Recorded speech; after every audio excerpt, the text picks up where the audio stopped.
Magandang umaga po sa atin lahat ho.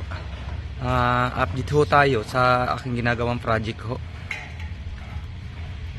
Tara ho, pasukin natin doon sa loob.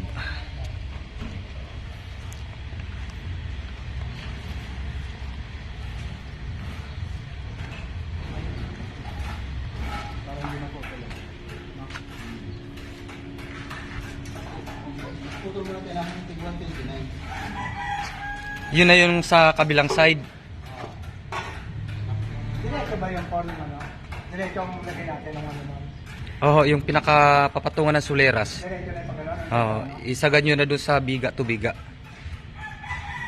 Tapos, simula doon sa unang nilagay yung mahaba, susukat ng 70.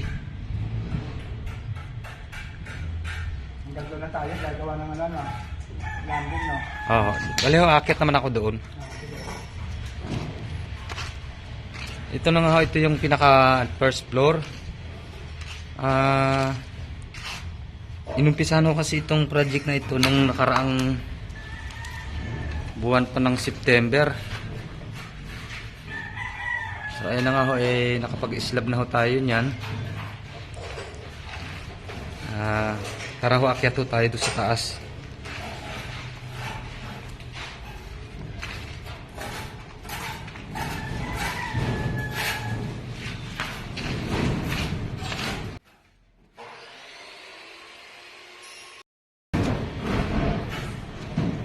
Ito naman ho yung sa second floor na ho.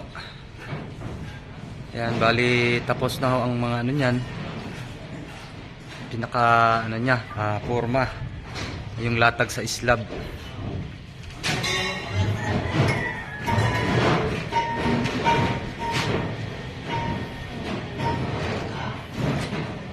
Bali ang ginamit ho na ano diyan, pinaka pampatibay na tukod ay yung shoring jack.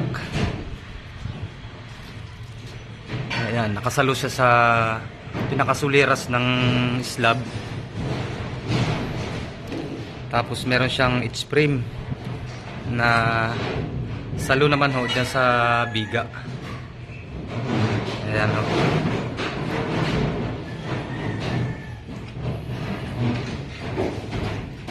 Tapos akitin ho natin sa taas, naglalatag sila doon ng bakal.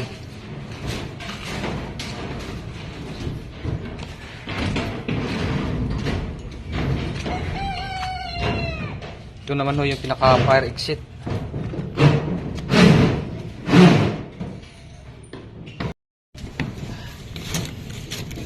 Yan, narito na ho tayo sa pinaka roof deck.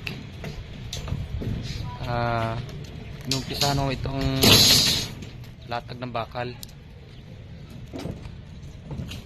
Pareho ang ating mga worker, mga steelman. Ito yung mga karpintero, tulong-tulong na sa gagawa. Kasi naka-schedule na itong buhusan sa susunod na linggo. Yung iba ito boss, ano?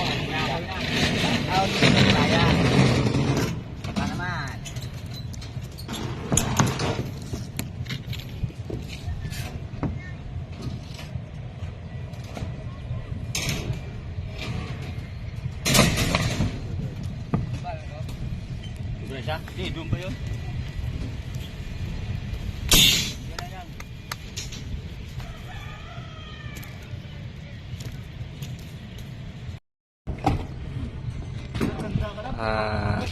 Bali ho, ito na ang pinaka-opening ng sa ating stair o hagdanan pataas ho dito sa roof deck. Dito ho, yan ho, papunta ho sa baba. Yan man ho ay wala sa blueprint, wala sa plano. Parang additional ho na nilagyan ng hagdanan para magamit ho nila itong ibabaw, itong pinaka roof deck. Bali lahat naman ho halos ng details ay nasunod ho sa blueprint. So kaikot siya ng biga. Tapos tatlo yung pinaka cross beam.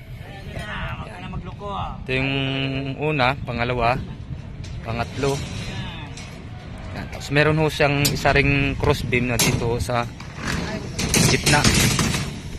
Yan, diyan ho. Ang ano ho pala natin ito, ang tawag nito, yung distansya ng bakal. Ang pinakaano ho nito, pinakabutom yung 10 mm ay 15 cm. Bago ho yung pinaka top bar ay 30 cm. So yan ho ang nakalagay sa blueprint. Kaya sinunod ho natin. Halos nakakalahati na ho ang lalatagan nila ng bakal. Bali ano to apat ho siya na expand. Nakadalawa na sila, bali apat. So may dalawa pa doon.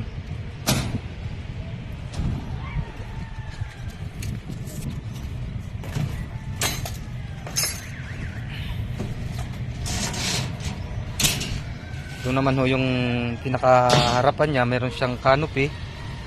Kasi may balcony ho sa second floor para pinakasangga na rin ho sa ulan, hindi umagos ho sa mga sliding window, sa sliding door.